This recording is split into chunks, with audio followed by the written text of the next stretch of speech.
Right, hello everyone. Welcome to the Friday Night Live. God, it's been such a busy week this week. It's been ridiculous. I was just getting the questions and comments and stuff off the group earlier, and there was a post on there, and I thought I was going to talk about it anyway, but then I saw a sort of a similar comment in one of the questions, which was a bit irritating because it's one of those ones where you have a fairly sensible discussion going on, and then all of what I described before as these medieval peasants jumping up with their ridiculous flat earth kind of outlook, which is kind of frustrating because you expect pig ignorance among the general population. Kind of hoped for a bit less of it in the group. So the question was, hi William, I recently joined a local online wellness group in my area that includes workouts, nutrition, and mindset coaching. The coach is great overall, but sometimes speaks about drinking wine in moderation. Also, it seems a lot of people post in the group about having wine or other alcohol in the evening after workouts. I actually emailed the coach and cited some research on how alcohol is harmful, addictive, and detrimental to wellness. She brushed me off, saying she has researched this area and that she always says drinking wine is a safe space for her, but not for everyone. Following this email, I've continued to see comments about alcohol use from the members. It's not triggering per se, but appalling to me that so many people have their heads in the sand. Should I just forget about it, or any advice for dealing with situations like this? I thought the one place I would be free from alcohol promotion.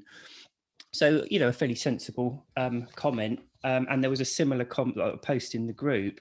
And there's been comments on it such as, you cannot define alcohol as good or bad. A little can benefit you. Wine consumed in moderation is fine. In excess, like anything else, it's dangerous. The key is moderation. The reason all of us are here is because we can't moderate, but for those who can, it isn't a problem. Um, it's probably people who haven't read the book, and as I say, but it's kind of frustrating because it's like having a sensible discussion and then people jumping up and saying the earth is flat. So I thought it's probably worth me spelling it out very, very simply, in case there are people sat there munching on their raw potato and turnips with their single brown tooth. Um, Alcohol is bad. You can define it as bad. It's a drug and it's carcinogenic, even in small doses. Okay. Um, it's not fine in moderation. It has zero health benefits. Okay. I've been through this many, many times. Okay. Alcoholic drinks contain alcohol and they contain a load of other things. Okay. Wine, for example, contains alcohol and grape juice. Grape juice is good for you, alcohol isn't. So when you see all these things about, oh, there's this, that, or other in wine that's good for you, it's not the alcohol. Okay. It is the grape juice. It's as simple as that. Alcohol has no health benefits at all. Saying it's fine in moderation, it isn't fine in moderation. Okay. This is a very, very simple concept. People believe, not just with alcohol, but with all drugs, that there's some kind of utopia where if you consume just small amounts of it, you get all the good with none of the bad. Okay, it's a myth. Okay, let me explain very simply what alcohol is. It's a sedative, okay? And when you consume it, it inhibits or decreases nerve activity. But your brain isn't a passive lump of putty. Well, for most of us, it isn't anyway. Some of us, clearly, it is. It takes steps to counter the sedating effects of the alcohol by becoming overly sensitive. So when the alcohol wears off, you're left slightly anxious and slightly nervous and less able to cope with life generally. Okay. And another drink corrects that balance. Okay. That has a huge impact on your mental wellness. It also has a massive impact on sleep, because sleep isn't about just falling unconscious. It's about going through different sleep cycles. And one of the main differentiating factors between those sleep cycles is how deeply unconscious you are. And you need the right balance of sleep cycles where you're very deeply asleep, and also sleep cycles where you're very nearly awake, like REM sleep. That's where you dream and your brain lights up almost as if you're fully awake. Okay, when you drink alcohol, for the first part of the night, you're too sedated to go into the higher levels of sleep, like REM sleep, which is why drinkers never get enough REM sleep. And for the latter part of the night, when the alcohol wears off and the anxiety kicks in, you can't sleep at all. Okay, even 1 or 2 glasses a week will have that impact on you. Okay, it will wear off, leaving you feeling anxious, and it will ruin your sleep. The other thing, of course, it does is accelerate your heart. Your heart rate goes up.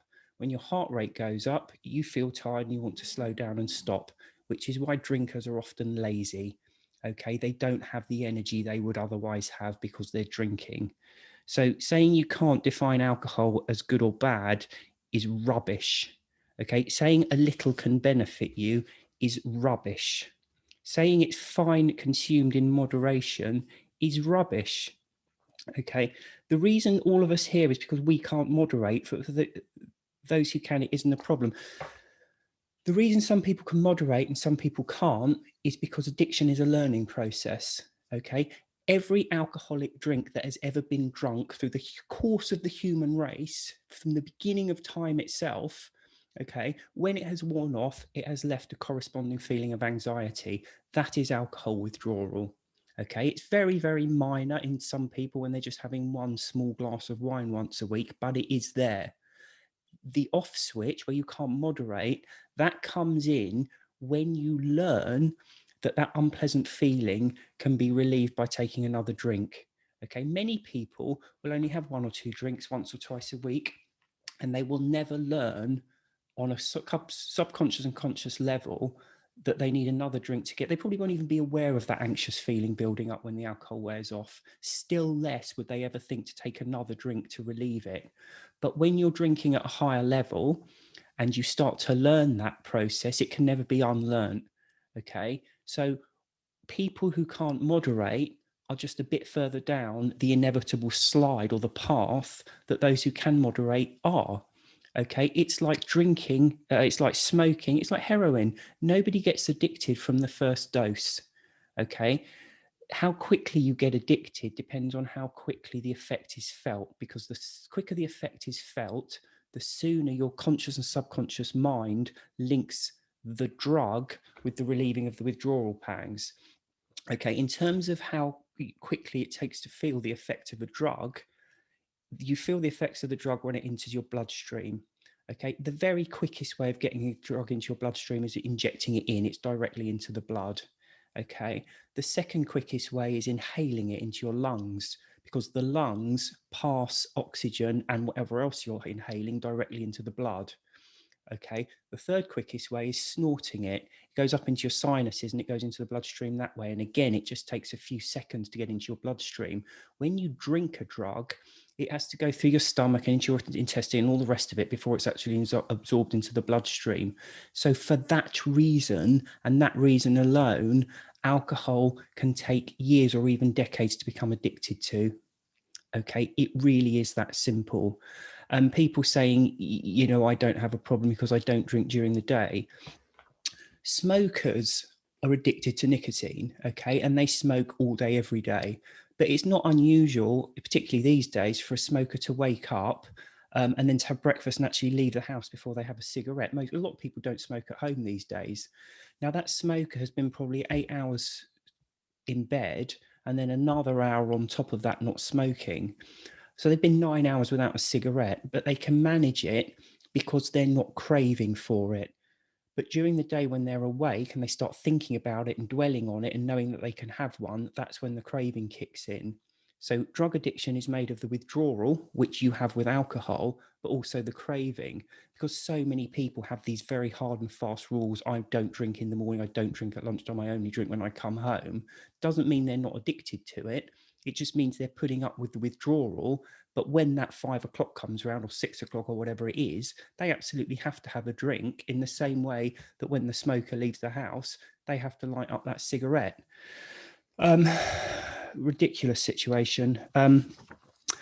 But to turn to the question itself, there's not an awful lot you can do. You see, I was talking about it last week and I referred to alcohol as like the smelly little comfort blanket, because look at the dynamic of it. When we're drinking, it makes us feel a bit dulled and a bit tunnel vision and a bit stupid, but when it wears off, it leaves us feeling slightly anxious. And when we're feeling slightly anxious, everything looks a bit more scary. You know, things that wouldn't always ordinarily bother us suddenly look really big and unmanageable and unpleasant. And when you have a drink, of course, it removes the withdrawal. Because if you think your brain's hyperactive, it's hypersensitive to work well under the stating effects of the alcohol's gone, so your brain's racing ahead and you're worried and anxious about things. The quickest way to correct that chemical imbalance is to have another dose of alcohol. So over the years, what people learn is that the world's a big, scary, horrible place and that they need their little drink of alcohol to be able to cope with it. And that's why I referred to it last week as the snotty little comfort blanket. And the problem is people are very defensive of it. Okay. And that's, again, why I often say, and it's why it really intensely irritates me when people have these ridiculous views that, you know, problem drinkers or people that have quit drinking because alcohol's become a problem are like weak and damaged in some way. It takes a huge amount of courage and imagination in a society that vilifies people who don't drink, and ridicules people who have a problem with alcohol as like outsiders and different and wrong, to actually turn around and say, you know what, this isn't working for me. I don't like it. It's ridiculous and I'm going to stop doing it. And that's as true for people who have stopped as for people who are struggling and going through constant day ones. You're braver and more imaginative than the people that are still drinking, who can't envisage or haven't got the courage to imagine that actually this isn't doing them any favors and they need to try and cut it out. So that's the thing. People are really defensive of it. Most people don't have the courage and the imagination to picture life without it. So they just keep going with it. So they're incredibly defensive, which is why you get these ridiculous situations here where you've got a wellness group with workouts, nutrition and mindset, and they're all taking an addictive drug, which, forget everything else, interrupts their brain chemistry and ruins their sleep and increases their heart rate so that they feel tired and can't exercise properly. I mean, forget all the other things that alcohol does. How does that fit into a wellness and nutrition group? Well, because the people that are in it are addicted to alcohol, not chronically. They may not be drinking 3 bottles of spirits a day, but they struggle to imagine or to get through an evening without a glass of wine. They've forgotten to enjoy how to enjoy themselves socializing. See, this is another great myth. You need alcohol to enjoy social occasions. Well, we didn't as children. If you see children going out, they have an absolute whale of a time. They don't need alcohol. It's only when you start drinking that you lose the ability to be able to socialize and enjoy social occasions without alcohol. So it is very frustrating. I mean, personally, I work on the basis that I'll offer information to people. Most of them don't have the imagination or the courage or the foresight to want that information. They'd far rather bury their heads in the sand. There's a significant number of people who I've given copies of the book to who just can't read it. They won't read it. Because they're just too afraid of ultimately having to stop, which is a horrible thing, really, if you think that, okay, it might not work. I'm not saying it works for everyone, but this is a chance for them to escape what is a deeply unpleasant cycle to be in. But it just shows you. So my advice there would be, fine, offer information to people. They probably won't want it because they're too busy burying their heads in the sand, the same way an abused partner will protect the abuser. They'll be defending him or her, usually him, and trying to protect him all the time. And that's what people do with alcohol. They're very defensive of it. So I would personally just think yourself lucky that you've seen through all the nonsense and lies surrounding it. Offer advice and information to people. If they are absolutely entrenched because they can't picture life, they can't face life without their snotty little comfort blanket, then just give up on them and let them crack on. That's the best I can offer on that. The next one, hi William, I know it's in the book, but I had a conversation this morning with my brother and he is much in the AA thinking of us having a disease and being powerless, etc. I told him I don't think like that. Hopefully you'll watch at 8 tonight if you have a comment on it. So the whole point of the disease series is that there is something wrong with us that makes us almost like an allergy to alcohol. Well, there is something wrong with us, the fact that we've been conned into drinking alcohol for a few decades so that we've become addicted to it and then can't picture life without it. there's no more to it than that, frankly. There are people with genuine mental health conditions, okay, and of course they're going to gravitate to drinking and problem drinking, because if you have something wrong mentally, be it genetic that you're born with, just something wrong, or you've suffered some kind of trauma or PTSD, whatever it might be, then you don't feel right. Something feels wrong. And the quickest way to alleviate that is to take a chemical sedative, because as I said, alcohol is a sedative. It's a sedative. It calms things down. It anesthetizes things. So if you have that underlying condition, then absolutely you are going to be more likely to drink and drink more. Why? Because you want a sedative. What's the easiest, most readily available sedative out there at the moment is alcohol. Of course it is. It's only limited by the amount you can buy. I mean, drugs that are prescribed in limited amounts. Alcohol, you can go to the supermarket and buy as many bottles of vodka as you can fit into your trolley. So, of course, people with underlying mental health conditions or whatever else they have are more likely to drink and drink more. But don't let that cloud the fact that a lot of us were just conned into drinking in the first place by believing it's something fun and cool and that you have to do it to enjoy yourself. So you spend years and years of drinking. And as I say, you then forget how to live life without it. Because when you're not drinking, everything looks quite big and scary and unpleasant. And when you are drinking, that's when you relieve the withdrawal and start to feel a lot more comfortable about things. I did a blog post a few weeks ago on it to explain. Let me explain this. Genetics will give you physical characteristics, okay? Behavior is learnt, okay? Not inherited, it is learnt. And someone then posted to say, but things like mental health conditions that cause people to drink can be genetic. They can be genetic, but there's lots of ways of dealing with them without drinking. Look at haemophiliacs, people whose blood doesn't clot. Okay, that's a genetic condition. Okay, but there's ways and means you can deal with it. You can be very careful around sharp things. You can take certain drugs to make your blood clot. You can carry plasters and bandages with you. You know, if you're in a country where plasters and bandages are very difficult to get hold of, you may have to rely on the other ones. If the drug's available, you may be able to rely on that. That depends on your circumstances. But it's not genetic that you use plasters instead of drugs or bandages to deal with the condition. So the dealing with the condition is behavioral, and that is learned and dictated by society and what's available. The condition itself, yes, it's genetic. There is no there's no gene that makes people reach out and drink alcohol. Okay, they may have all kinds of things wrong with them. Okay, but reaching for alcohol in the mistaken belief it's going to help them, that's learned behavior. It is not genetic. Someone else posted, but when I first started drinking, I was able to just drink and drink and drink. That's true for a lot of people. As I've spoken about, alcohol is a sedative and your brain looks to counter it. And when it wears off, you have a corresponding feeling of anxiety. The more you drink, the more proficient your brain becomes at countering the depressant effects of the alcohol, and the worse the withdrawal. So the more likely you are to become heavily addicted to it further down the line. But the fact of the matter is with that, the addiction side of it is purely learnt behavior. Okay, so yes, you may have two people and one of them may be able to drink loads and loads and one of them may not be able to drink loads and loads. And of course, the one who can drink loads and loads or is able to drink loads and loads is more likely to drink a lot and become addicted. Okay, but that's not genetic. All that person who can drink more is their body is slightly stronger and better equipped to deal with poisons. It really is that simple. Okay, and that is genetic, but that doesn't force them to drink. That is learned behavior. So you need to get that absolutely clear in your mind. There is no gene that forces someone's hand to keep reaching out and throwing alcohol down their neck. It's not possible. It's behavioral.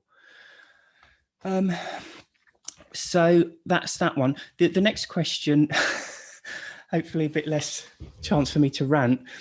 What is the new book all about and how does it help? So this is the workbook that I and Stacey Leshner, who I've been working with, who's a teacher, have published. The point of it is a lot of people have read Alcohol Explained and it makes sense to them, but they're still drinking, and they almost feel that they've understood all the concepts, but they've not actually really engaged with the text, because it's all very well for me to sit here and say, well, alcohol does this, this, and this, and you'd walk away and say, yeah, that all makes sense, but I want to drink. You need to take that knowledge and really incorporate it and learn from it, from your own system. A lot of people are fairly good at just picking up a book and reading it and being able to assimilate it to their own experiences, so they really relate to it. Other people find they read the book over and over and over.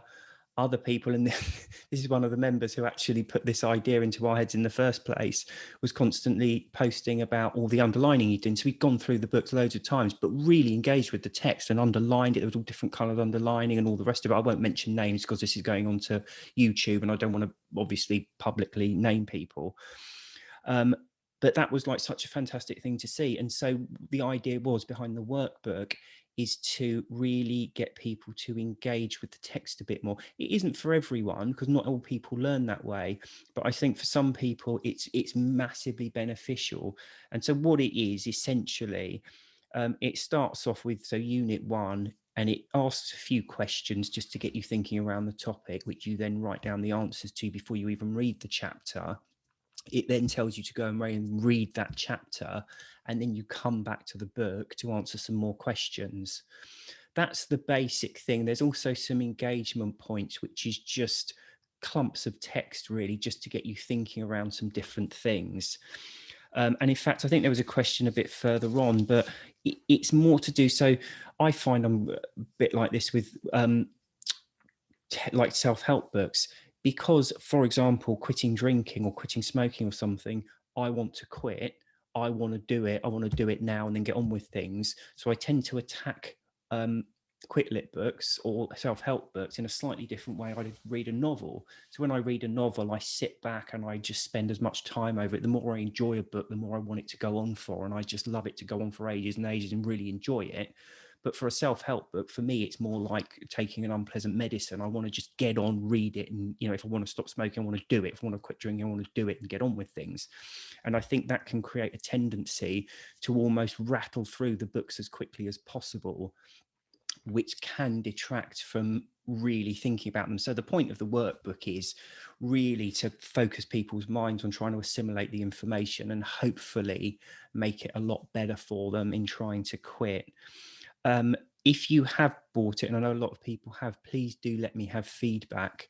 The feedback, to clarify, is about the content of the workbook, not about the morality of daring to write books for people, which one of the people in the group seemed to have an issue with. So that's that question. I hope that's useful. Hi, William. I'm nearly 3 years alcohol-free. I've no desire to drink again, and I'm happy to have chosen the alcohol-free life. What has surprised me is just how present alcohol is still in my thoughts. I'll think about it as soon as I wake up and at different times in the day until I go to sleep. I don't want it, need it, or intend to drink it ever again. I have no positive thoughts about it, or particularly troubled by fading effect bias, but for some reason my previous dependence on it seems to occupy my mind far more than I thought it would. That final phase of making it absolutely irrelevant seems to elude me. Why do I think so much about something I don't even want? So I've quit alcohol now for just over 7 years, and I think about it, as you would expect, probably 80% of my waking hours. I find it a fascinating subject, and I enjoy talking about it, and I like the fact that what I say can often help people to quit, because I found a great deal of pleasure in quitting drinking, and I know a lot of other people have. And it's a pleasure to be able to share that with people. So I think I would, reading what you've put there, I would say the following things. I don't want it, need it, or intend to drink it. I have no positive thoughts about it, and I'm not troubled by fading effect bias. So I wouldn't worry about it, to be quite honest. You're probably thinking about it a lot because it dominated your life, and it sounds like you're absolutely over the moon to be free of it if all your thoughts are positive about not drinking. So honestly, I just enjoy it. Every time you think about alcohol, it should be a moment of pleasure, that you're no longer being conned into this rather vile trap. So I wouldn't worry too much, to be quite honest about it. Someone's put, I want to quit the booze forever, but do I do cold turkey with the cigarettes together or booze first? So I remember years ago reading Alan Carr, and he always said quit smoking first and then quit drinking off. Well, in fact, his advice was, if you can manage it, quit both at the same time. If not, quit smoking first and then drinking afterwards. That was on the basis that, I mean, Alan Carr was a genius and certainly paved the way for me. Without Alan Carr, there would be no Alcohol Explained, but I do genuinely think he didn't quite hit the nail on the head with alcohol, because some of his basic claims, he said that there was no withdrawal from alcohol, which I say absolutely there is. He said the only reason people drink is for the oblivion. For me, that's almost an unwanted side effect of drinking. The reason people drink is to keep chasing that feeling of relaxation and comfort that you lose and disappears when the drink wears off. He also said that the reason it's hard to stop drinking when you start is because it dehydrates you and you become thirsty. Which again, I don't agree with. I'm not trying to have a go at Alan Carr. I'm just trying to state categorically how I see things. And I think he was a genius with smoking. And I think his method translates very well into other drugs. But I think I think he slightly missed the mark slightly with drinking. But I do think he was right with his advice there. I think if you can possibly manage it, do both at the same time. Because if you're a regular drinker, you will have a few days withdrawal when you won't quite feel right. And if you're smoking, you will have the same. Why not just go through it all at the same time? Frankly, you will have a few unpleasant days and you'll get through it. The question is whether you feel strong enough to actually manage it, and is it going to be too much? In which case, I would probably say to do what you think is the best one first, which one you feel most comfortable with. I definitely think there's a lot of sense in quitting smoking first. It kind of depends how much you're drinking. A lot of people have like a primary drug, it's their main one, and they may drink a lot. They may be a smoker who drinks a lot, but actually their main addiction is smoking. Or it may be the other way around. They may be a very heavy drinker and they occasionally smoke when they're drinking, but actually their main problem is alcohol. If you're one of those, I would suggest you target your main drug, because you'll probably feel the other one or you probably find the other one disappears. A lot of people only smoke when they're drinking, and if they cut out the drinking, they've almost solved the smoking problem by default. So I would say try to do both if you can. If you genuinely can't, then try to pick what you consider to be your main problem and get rid of that first, because that will build your confidence up as well a bit for the second one. So the next one is, I have a continuous thought that is a bit frustrating regarding how long can you do this for? Who is that? Is it the addiction, the wine witch? I don't engage days much, but can catch me off guard if I'm having a stressful day, a bit bored, tired, lonely, missing friends. Then the pattern of thinking tries to change. Well, what's the point, etc. Trying to get me to check out, numb, press the F it button. I've got new habits. I exercise, meditation, bike ride, Peloton to get out into the zone. But does it ever go away? Just frustrating and sneaky how it does that when you know it's still so bad for you. So I think, to be honest there, you need to try and identify, because we only ever want to drink for the perceived benefits of it. And you need to try and identify what you think those benefits are. The so-called F it button is just nonsense anyway. All that is, if you're not quitting in the right way and you're just miserable, then when you go back to it, you just go on a glut of it, the same way as if you're dieting and really hungry all the time and you suddenly start eating again. It's, you don't just have one or two biscuits or slice of pizza, you go completely mad. You're denying yourself something, you're building it up and up in your mind. But it all comes back down to the fact that you want something and you see some kind of perceived benefit with it.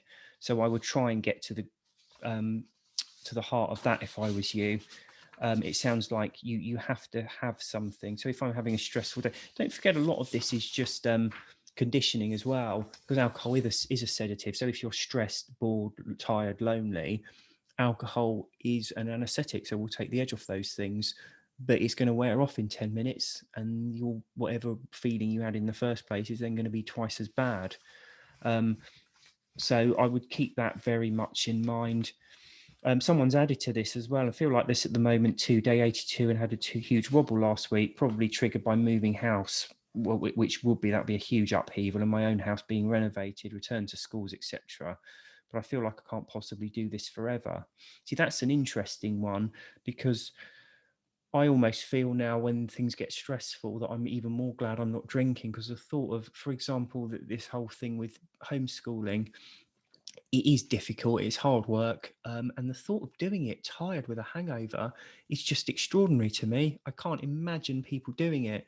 When people were posting saying, "Oh, can't imagine doing this without a drink," and I think my mindset's changed that much that I can't imagine doing it with a drink. But then I'm not looking at those 10 minutes of being slightly dulled and tunnel visioned, which isn't particularly pleasurable anyway. I'm thinking more of the waking up at 4 a.m, unable to sleep, and your heart racing, and just feeling exhausted and tired and anxious at the same time all day. Is this a normal phase, and can you address to be feeling rock solid and then almost hit rock bottom and question it all in just a few weeks later? So a lot of that is to do with, as I say, conditioning. And this is a bit of a funny thing. It's almost like a false situation with the lockdown, in that a lot of people have stopped, but in many ways their sobriety hasn't really been tested, because, if you don't have kids, for example, and you're just sat at home all day, it's boring, it's not particularly interesting, but it's not like you're going out socializing, or, these big things that you think you might need to do to really test your sobriety. So it can almost be kind of like some people feel like it's almost like a falsely easy ride at the moment, because you're just sitting at home not doing anything. For example, if your big triggers are when you're out socializing, at the moment it's fairly easy to quit, which might be as well because you've been through a fairly, let's assume, stress-free time of it, and then you've moved house, and the return to schools, etc., have maybe been massively stressful. And don't forget, you've got that old conditioning of your brain thinking, oh, stress, an alcoholic drink will relieve that stress. So what you need to do, don't forget, the only thing your brain can do is trigger the thought of an alcoholic drink. It's what you do with that thought afterwards. Okay, people kind of think, you get the thought of a drink, and then you're craving and it's all starting to fall down. But it doesn't work like that. All the trigger does is provide you with the thought of an alcoholic drink. It's what you do with that thought that's important. If you start fantasizing about it, and thinking, oh, I could just have one, that's how you start really torturing yourself. And that's why I also say I don't think it's particularly beneficial to avoid triggers, because the trigger itself doesn't create the craving. The trigger just puts the thought of an alcoholic drink in your head. What creates the craving is what you do with that thought. If you start fantasizing about how wonderful it will be to have a drink, and, oh, I could just have one, couldn't I? Or I'll just drink tonight, or whatever it is, then you start to really refine and start to really torture yourself. And ultimately, trying to avoid triggers is virtually impossible. I mean, I can't even imagine how you'd stop seeing, people drinking or alcoholic drinks. It's virtually impossible. I mean, for a start, you have to have absolutely no internet access, absolutely no TV. And who's in that position these days, apart from Virgin Media customers? So it goes on to say, I was sailing through a few weeks, not even a thought of alcohol, and now I'm struggling with each day and thinking just to get to a day 100 and then you can stop. Worst bit is I don't want to drink. I hate how it makes me feel. Equally, I'm just bored of being sober, and the FOMO is creeping back in. So bored of being sober is an interesting one, and probably maybe highlights the issue. Being sober is just not taking a carcinogenic sedative. Okay, how is that boring? But alcohol doesn't relieve boredom. Okay, boredom is not having enough to occupy your mind. Okay, you'd have to be very, very thick to find the motor tasks of opening a bottle and pouring a drink to be such a fascinating and amusing thing that you can sit there all night just going like this and thinking, wow, this is so good fun. Okay, boredom is because you don't have enough to occupy your mind. So find something to occupy your mind. Read a book, watch a film, get a new hobby, do some exercise. There's a whole world out there of things to do. Okay, consuming a sedative doesn't relieve boredom. It actually adds to boredom because, as discussed, it ruins your sleep and increases your heart rate, which robs you of energy. So you actually have very little inclination to actually do something genuinely interesting. All you really want to do is sit there and stupefy yourself in front of the TV and sit there relieving your withdrawal by consuming more of it, which is what the vast majority of people do. So that would be my practical thing. Find something interesting and stop thinking that sobriety is boring. It's as boring as you make it. If you're going to sit at home doing nothing, worrying about how much you want to drink, then of course you're going to be miserable and bored. You really do need to find something to do. The next question actually is the one I was talking about earlier. Do you think you can overdo it with the quit lit when trying to get sober? I sometimes feel overwhelmed and frustrated. It actually feels like a trigger. I'm reading and listening to so much information and it still doesn't seem to be sticking. This sounds like something I would do, in that you might well just be rattling through things because I'm here and I'm drinking. Here's where I want to be not drinking, and I want to get there as quickly as possible. So you're racing through it, and it's probably a frustrating and ultimately pointless experience. So I would say there's a lot of different quick lit books out there. Okay, mine are just now 3 of hundreds. Okay, different things work for different people. Lots of people read more than one. um, but whichever one you're reading and concentrating on, you really do need to engage on it and go through it slowly. Don't rattle through it too quickly. Really try and slow down. And you should be, and this is what the workbook's designed to do, you should be reading a chapter and you should be thinking about it. You should be thinking about your own drinking, your own experiences. You shouldn't just be reading it on an academic level. You should be reading it really by referring it to your own drinking. So that might be what you're doing there. It's very hard to say, but it sounds to me like if you're just lining up the books and rattling through them as quickly as possible, you're not really engaging with it and thinking about it and giving it the time and dedication it needs to really get your brain around it. And probably it's escalating the problem, because as you finish one book, having probably only engaged with about 20% of it, and then you're starting to panic thinking this hasn't done anything, so you're on to the next one, and at that point you're probably half your brain's thinking about, oh my god, is this working or not, what am I doing, in some kind of flap, instead of totally relaxed and immersed into the text. So I would probably try and calm yourself down a bit, even take a break from it, and then just set yourself a chapter a day. I mean, most of these books, mine's got like chapters, like 30 or chapters. Just read 1 or 2 a day. Don't rattle through it too quickly. Hi, William. For those of us in the early days of being alcohol free, what have we got in store to look forward to in terms of longer term sobriety? How will we feel? Will we have healthier coping mechanisms? I would hope so.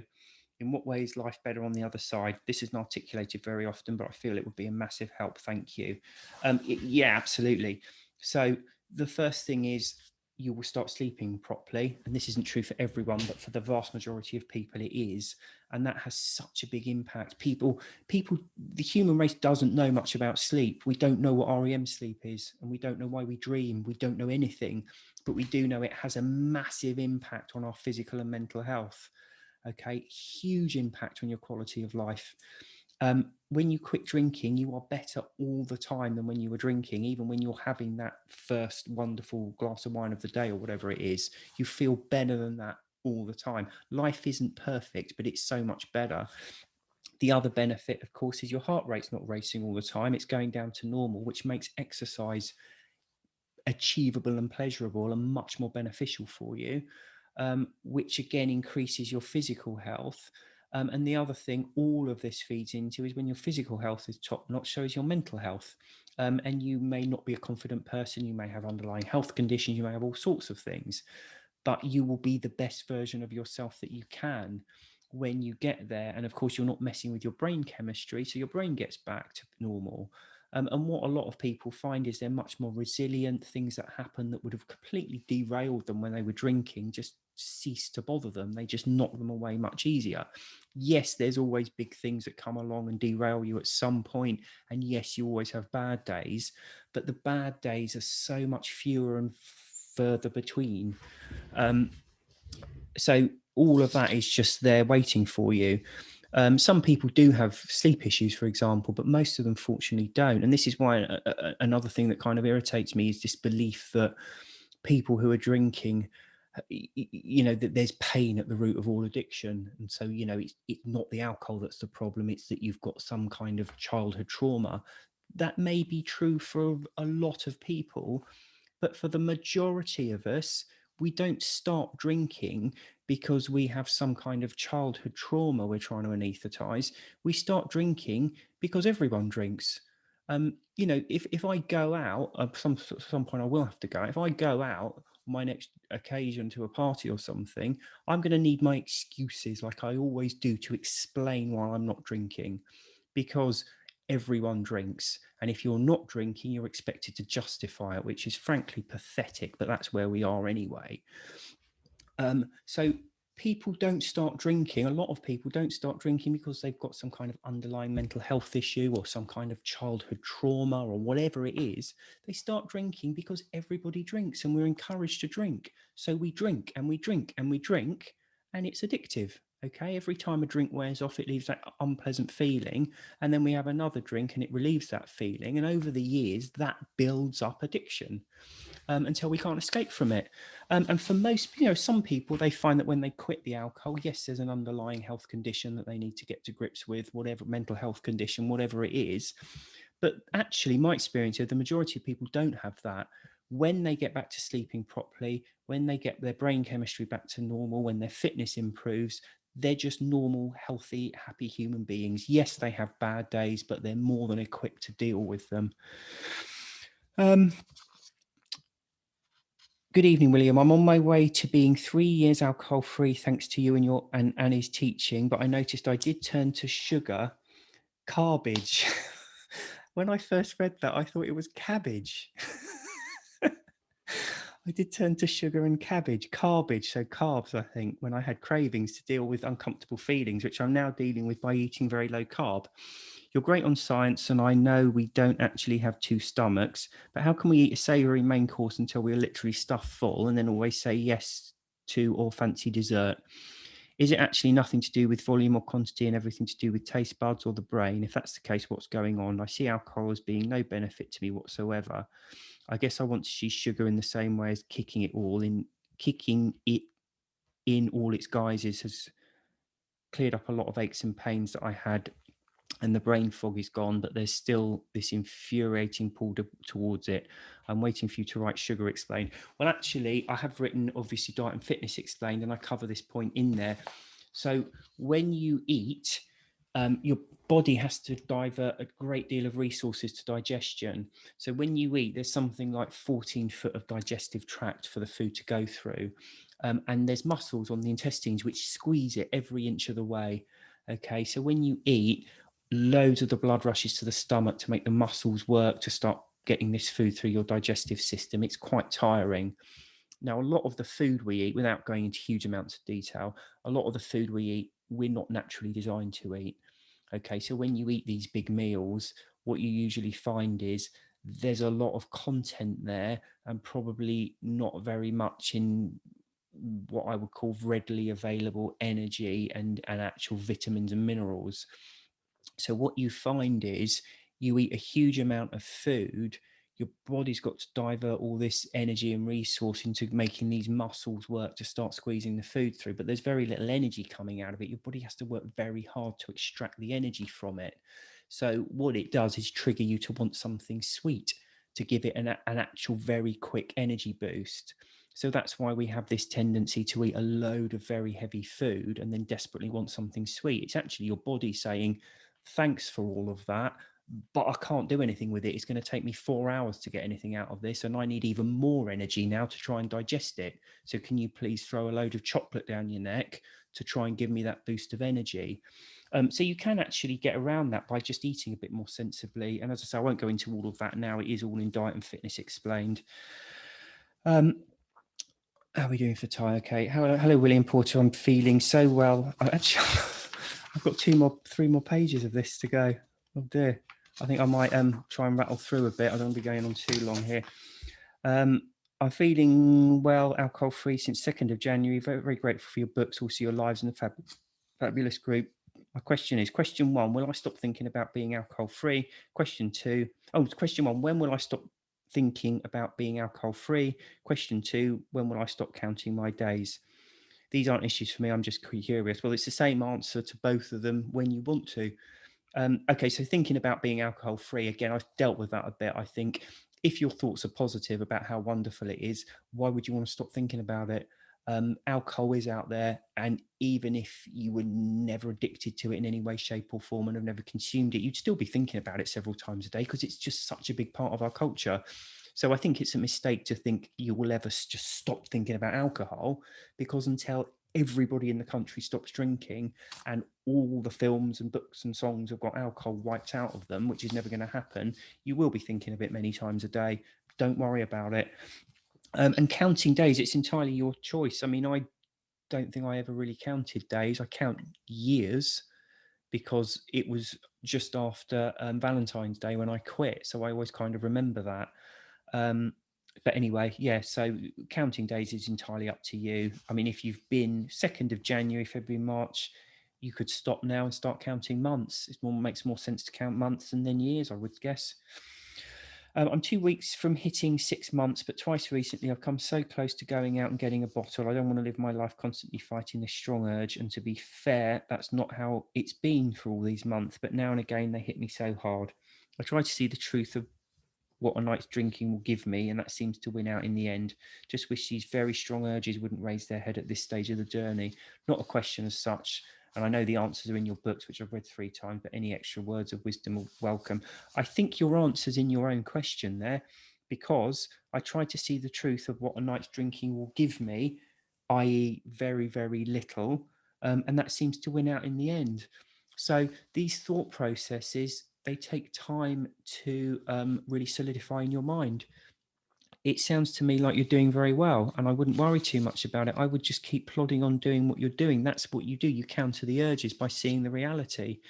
And you've also said, I think, that's not how it's been all these months, but now again, they hit me so hard. So just keep plodding on with it. It does get easier because every time you counter a craving, you get better and better at countering it. And don't forget as well, and I may be reading too much into this, but make sure you've got interests in life, because forget alcohol. So you've never drunk alcohol. You're not going to be particularly happy if all you do every night is just go home and sit and stare at the rubbish that's on TV. Try and find something interesting to do, a hobby, books to read, something. See, I really enjoy when my day ends, getting into bed and reading. It's like the great pleasure of my day. I look forward to it. You might not like reading books, or you might like doing something else, but try and find something that you enjoy. If you're very lucky, you'll enjoy your job. Not many people do. Most of us hate our jobs. But try and find something in life. Don't just cut out, because a lot of the time, as I was going back to talking about it before, when you're drinking, all you tend to want to do is just sit and drink, and you may drag yourself through the day, but in the evening comes and you think, oh, a nice meal and a TV and whatever, or seeing friends. But what you're really interested in is just drinking, because all you really want to do is spend time relieving those withdrawal pangs. When you quit, you get your life back. But if you don't have something to do, it can be just boring and frustrating. So, as I say, even if you never drunk alcohol, you wouldn't just go home and just sit there watching boring rubbish on TV. You need to find something fun to do with your life. So where have I got to? Sorry. Yeah. My husband is drinking too much. What can I do? You could try giving in the book. I mean, I think one of the benefits with the book, and this is from Alan Carr, I think everyone does it these days, is they say don't stop drinking while you're reading it. So that's, I would hope, quite a big pull. The other thing you could say to him is, I'm not asking you to stop, just please read this book. Or don't even give him you don't have to buy the book. The first 5 chapters are on the website. So just say to him, can you just go onto this website and have a look at this and see if it makes any sense to you? Because a lot of people, if they're drinking too much, they kind of know it themselves that things aren't right. And it's easy to bury your head in the sand because you can't see a way out. But if you actually start to see a way out, it can open doors. And I think most people these days are interested in how did I get here? How has it got out of hand? Why is it happening to me? And actually, a lot of people were quite interested in reading the answers, which are in the book. So you could ask them to go on the website. Hello, William. 116 days alcohol-free and amazed and delighted, but I am conflicted. Part of me knows that I won't be able to moderate and knows this means a life of sobriety. And part of me is sad that it should ever have come to this, that a sober life means never having that celebratory drink, that chilled glass of white wine on the holiday terrace. I know this is fading effect bias. I think that's the term. Do you have strategies to make it fade away completely? Thank you so much for everything and good luck with your latest venture. The work will be a great help. I hope so. So I talked about this before, but it's amazing that we use alcohol to celebrate. So something really good happened and we're feeling really happy and glad to be alive and everything's great. So what do? We take a sedative to anaesthetize how we're feeling. Isn't that ridiculous? And all that comes down to is the fact that we tend to drink on every possible occasion because we can't enjoy ourselves without it. Because when you're suffering the withdrawal and the tiredness and you're not able to anaesthetize it, you don't feel particularly good. So something really good happens. And it's two things. It's an excuse to drink. And of course, without the alcohol, if you're in withdrawal and a bit tired, you're not really enjoying it anyway. But the fact of the matter is, when you're not drinking, you enjoy things. Why would you not? How? How does a sedative, it's like saying, I'm really happy at the moment. Something, the birth of my grandchild, I'm so happy, I'm going to go and knock myself out with a massive injection of heroin. How is that? It's the same thing. It's a sedative. It's the same chemical effect. It's extraordinary. So I think really you just need to absolutely change your perception of alcohol. That chilled glass of white wine on the holiday terrace, why don't you want to enjoy your holiday? Do you desperately want to lie there awake all night on holiday and then be exhausted and grumpy the whole next day? Because I don't. I like to enjoy my holidays. And someone else has put, I want to lose the notion that celebrating good times needs champagne or other wine. Any ideas? Yes, it doesn't. It doesn't need it. Doesn't need it. You do need to work on this concept. See it for what it is. It's a sedative, and one that we happen to drink instead of injecting. It really is that simple. I have a wedding coming up. It's not for a few months yet, but I'm anxious about the celebration with the toasting the bride and groom when they come round to us with a tray of champagne or Prosecco to take one ready to toast. I'm afraid of sticking out. I'm the mother of the groom-to-be. So actually, this was followed on by lots of people saying, there's these very good alcohol-free, you can take those with you and give it to them and say, I don't drink. And they should be fine with that. I have to say, I completely cop out with these. I just wouldn't bother taking something. Quite often these days they will have alcohol-free options available. If they don't, most of the time, and I've done this on New Year's Eve as well when I've been at parties and people just hand around like glasses of champagne, I just take it and yay, and then just put it down. No one ever was watching you. It doesn't bother me holding a glass of champagne for a few seconds. That's how I personally deal with it. I mean, if you're happier actually, giving the bottle to someone and saying, look, I want this, and that's all fine, then absolutely do that. But personally, I just take the thing and pop it down at the first opportunity, and that's generally okay. I was thinking the other week after you posted that poll, why don't you just schedule a guest once a month rather than every fortnight? You usually have a lot of questions from people to get through anyway, and there can only be a finite number of people relevant, appropriate to come on as a guest. Also, you do actually have your own life. Surely you could do a live early if you want some time off and just post it live at 8 if you see what I mean. Well, that's a fair point, actually. But the reason I do 8 is because I've got 2 young children and they're not in bed. So I do it at 8, so it'll give me a fighting chance of getting them to bed before I do it. Otherwise, I'd have them walking in every 5 minutes. And it's true, yeah, there is a sort of a finite number of guests, hence this being guest week and me not having a guest on. But I think I will carry on with the guests because it is quite fun having people in. So I will get, I think Dawn's hopefully come. I think she sent me a message. I haven't even looked at it. So sorry, Dawn, I will look at that in a minute. I'm terrified of getting caught off guard when lockdown ends. I'm on day 85 and I think because I've tried so many times before and failed that this is too good to be true. I feel like the devil is laughing at me saying, I'll get you back one day soon. I never ever wanted to go back there, but in the back of my mind, I feel like it's a foregone conclusion because it's all I've known for so many years. This is a bit of an issue. And what I was talking about before is that lockdown is almost, it's good in a way because for some people it's made it easier to quit, but for those people it hasn't really tested their sobriety, as in going out and socializing, all the rest of it. But again, you say I've tried so many times and failed, and this is too good to be true. You're on day 85. You're well and truly over all the physical side of it and well into a much better sober life. And start looking at it this way: all you really need to do to complete the circle is to just go out on a night out, a couple of nights out, and you've done everything you need to do completely. That's all of it.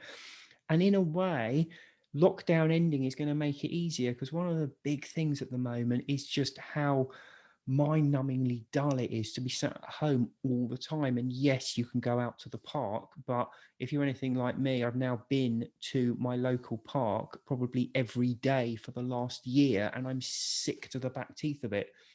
I know every single blade of grass there, and it's just awful. So in a way, lockdown ending is going to open the whole world up again. And how much more are you going to enjoy it now you're not tired and anxious and with your brain chemistry all over the place? You can go out there and really do some good stuff. This is the last question. Unfortunately, it's quite a long one, but I'll go through it fairly quickly. I read your brilliant books along with Alan Carr's Easy Way to Quit Drinking for Women, and decided to quit drinking like a maniac on August the 5th, 2020. I quit completely for 87 days, and when my severe fibromyalgia symptoms kicked back in full gear, and this terrifying anhedonia, I think that's pronounced correctly, it's when you can't find pleasure in anything, took hold, and I found myself not having reaped any of the benefits everyone talks about with terrible sleep, skin, mood, etc. I changed my approach. I heard about people who are able to drink very moderately 2, maybe 3 times a month, another book, The Abstinence Myth, and decided to try that as well, figuring anything was better than the bottle of vodka or box of wine a night I've been drinking before, or the feeling nothing emotionally while racked with physical pain that I was feeling now.